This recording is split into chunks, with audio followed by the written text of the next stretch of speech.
Hi, it's Bighara again with another installment of my gaming video blog. Today I was going to talk about two different subjects. The first one fairly briefly. Tim, aka Samwise RPG, had asked about what gaming blogs I read and frequented.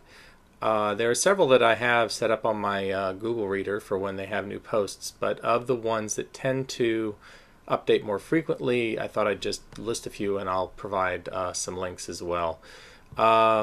Grognardia is one, probably the first old school gaming blog I really started reading regularly as I began to follow those blogs with any frequency.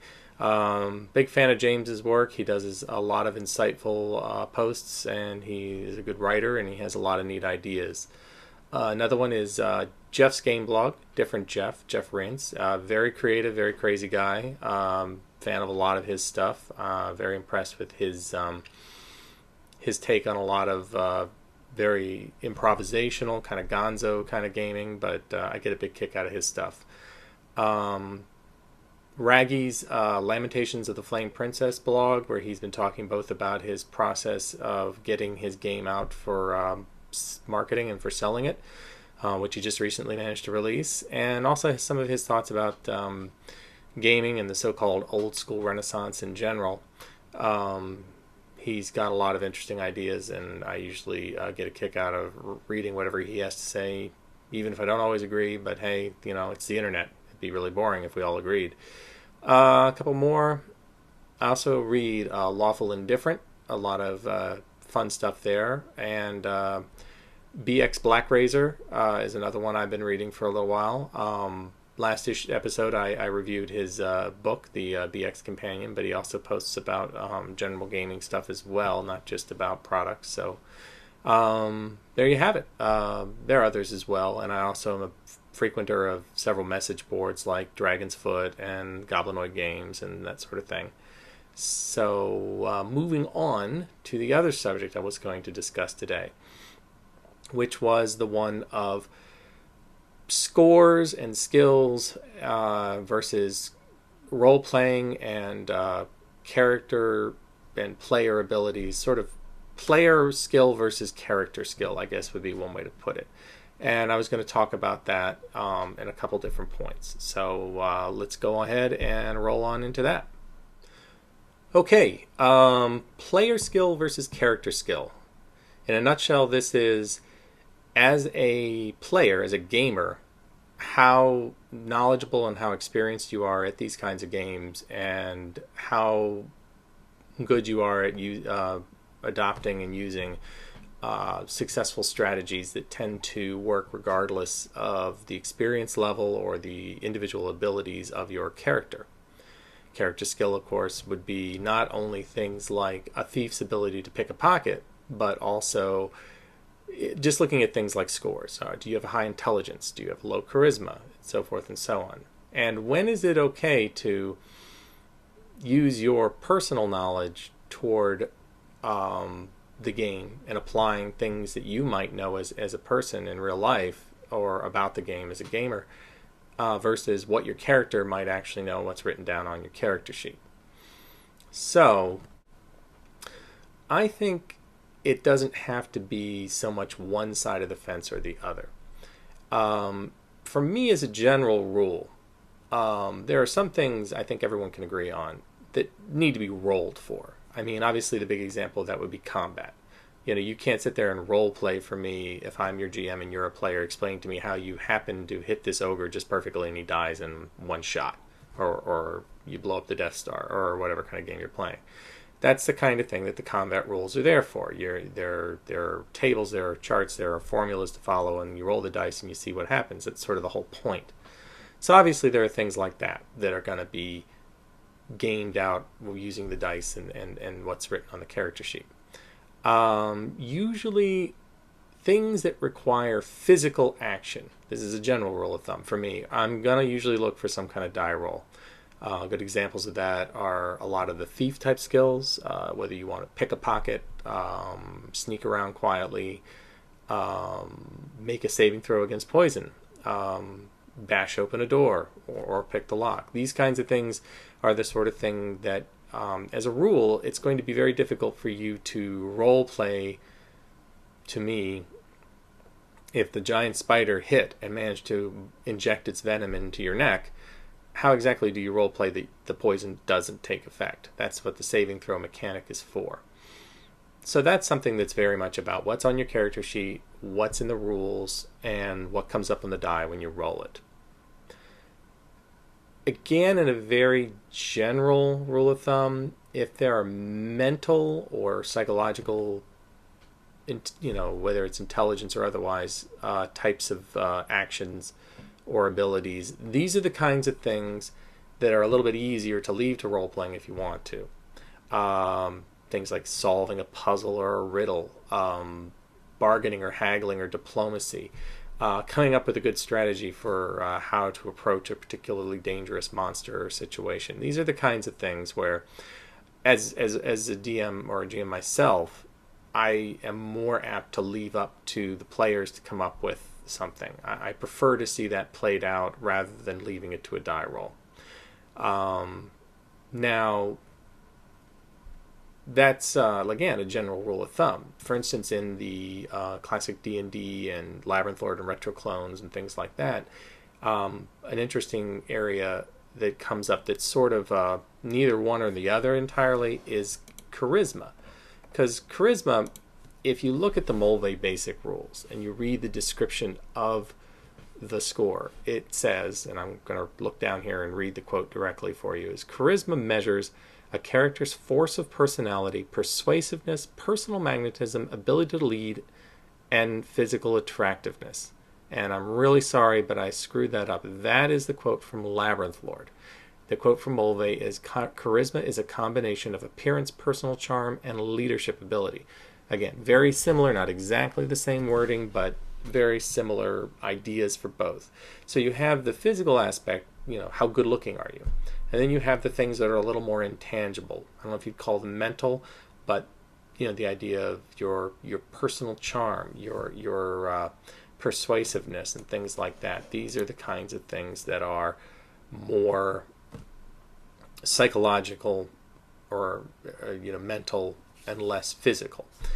I think that's why the charisma mechanic is the way it is. It gives you reaction modifiers. It gives you things about hiring retainers and their morale. And this is sort of to use as an amalgam of all those different facets of what charisma can mean for the convenience of the game. So you might be a really good-looking guy in the game. Your character might be, strong and healthy and handsome or whatever, has all his teeth. But you could just be kind of a jerk. I don't mean that you're actually mean-spirited necessarily, but maybe you just are, maybe you're painfully shy. Maybe you just rub people the wrong way. Maybe you have an annoying voice. I don't know. But the point is, there could be something about you apart from how pretty you are that drags your charisma down. Likewise, you could be, if you have a face that would make a train take a dirt road, but you could be a very polite and civil person. But people are still going to be put off to some degree by how you look. And so these factors all sort of balance out and give you your overall charisma score. And I don't think it's worth it personally to get into a lot of granularity about this much of it is personal attractiveness, this much of it is personality or whatever. It's just enough to say, look, you have an average charisma. You're either average all around, or maybe you have one exceptionally good thing offset by a bad thing, and these are the kinds of things you care about. You can come up with a way to tally that up and play with it. And then using things like the reaction tables and the hiring modifiers and stuff, this reflects that. Now that said, as a GM, if a player comes to me and says, well, I want to hire these guys, I want to have a really good morale on them because we're taking them someplace really dangerous, but I don't have that hot a charisma, and he wants to really role play it out, or he says to me, hey, I'm going to offer them triple pay or something like that, and he's going to find an in-game way to try and affect the situation, in effect to role play it, he may get himself a beneficial modifier. He may get a -1 on the reaction modifier or something like that. If you have a monster encounter and the monster is not immediately hostile and you want to try and get a reaction roll to possibly parlay or avoid a fight, and you've got a credit charisma, you say, hey, we have that barrel of wine we found, I offer it up to the orcs. Well, that's going to give you a bonus. And in my game, it would probably. Your game might be different.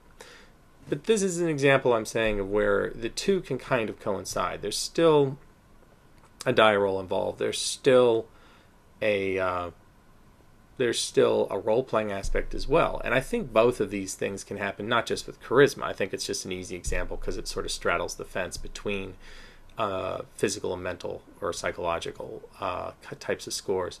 In the case of, let's go back to the spider with the poison. What if somebody ran up and said, well, I'm cutting open the wound and sucking the poison out?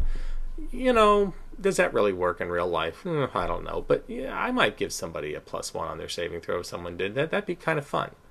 And that brings me back to something I was going to say before about problem solving and coming up with strategies and things like that for the mental aspects of the game.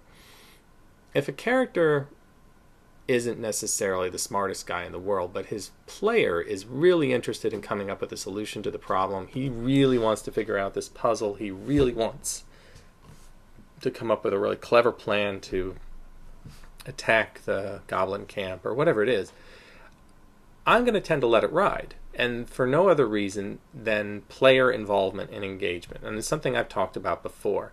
The idea that if you've got your players interested, if you've got your players involved and they're really trying to figure things out, like, oh, what if we push it with a 10-foot pole and then twist it to the side and whatever, then you've got them engaged, they're having fun, and you're more likely to have an enjoyable session than if someone's just going to sit there and say, I need a 15, roll the die, 12, I make it, what do I find? Come on, that was 5 seconds tops, as opposed to spending half the evening trying to figure out how to get around some particularly nasty trap or monster or something like that.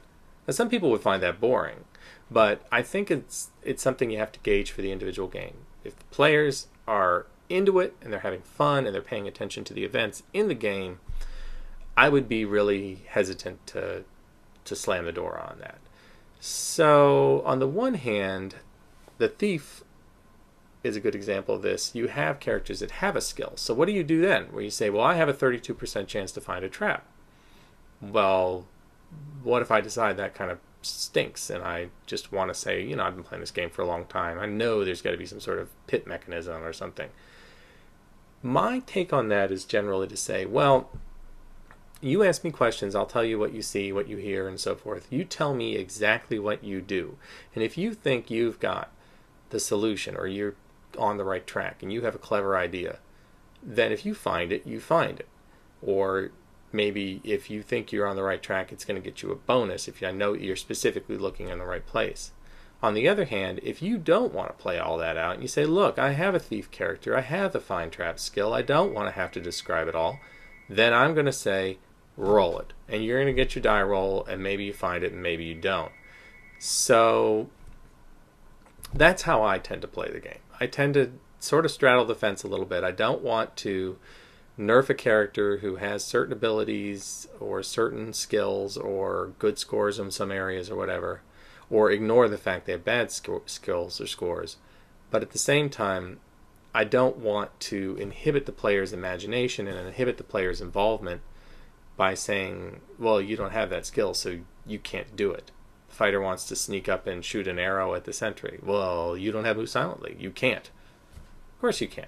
That's what the ability checks are for, which are a great mechanic if you're not familiar with them, where you roll a d20 and try to roll under your score. Really fast and dirty, simple way to do it. Anyway, I think you get the idea where I'm going with this. But I don't think you have to go strictly one way or the other. Your mileage may vary, but that's where I come down on that subject. See you next time.